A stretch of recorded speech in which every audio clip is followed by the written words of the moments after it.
I love that relatability too of a lot of people who find words and find poems like these, maybe they are dealing with their own mental health struggles right now, and maybe they don't have the words to kind of express how it's impacting them, how it feels for them. And by having these words show up and resonate, you're giving them more tools so that they can better explore and better heal and learn what they need to do to get onto their healing journey if, especially if they're not even aware that they need healing.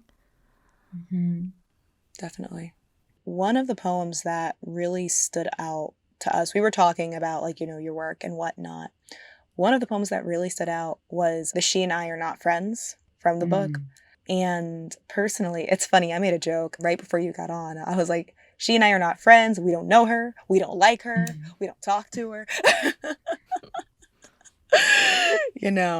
And it's so funny because Ashley, I don't know your interpretation of it, but what it made me feel and think about when I was reading it was inner denial that I personally still feel with parts of my healing journey and how much I push that girl away and how much I push the girl I once was away while simultaneously missing the heck out of her. It literally, like, I read it and I had to like sit back because I had just been talking to a friend about it was the hot topic debate of if you could change your trauma so you didn't have to experience it, would you? And it made me go back to, that whole conversation because that's something I think about a lot of who I would be, who I was before said trauma, who I would be without, say, my personal childhood trauma, and where obviously you change one thing, it changes everything else. But that's what that poem made me sit with.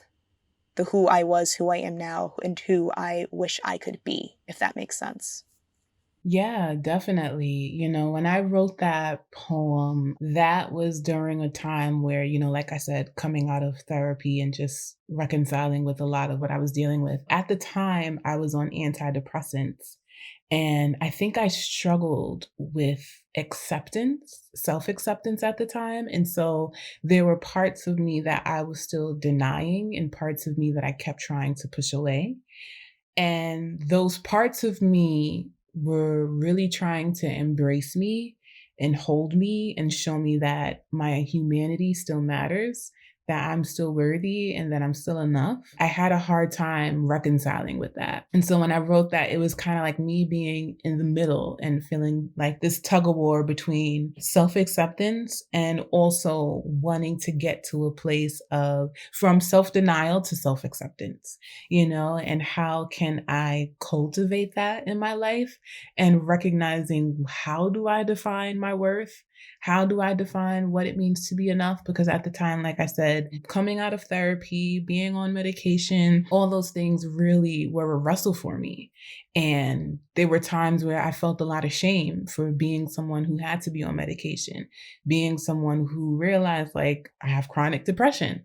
This might be the rest of my life. I don't know. I might have to take medication the rest of my life. I don't know. And so I think that because I wrestled with my self worth, it really just came from a place of how can I love myself, but also stop rejecting myself?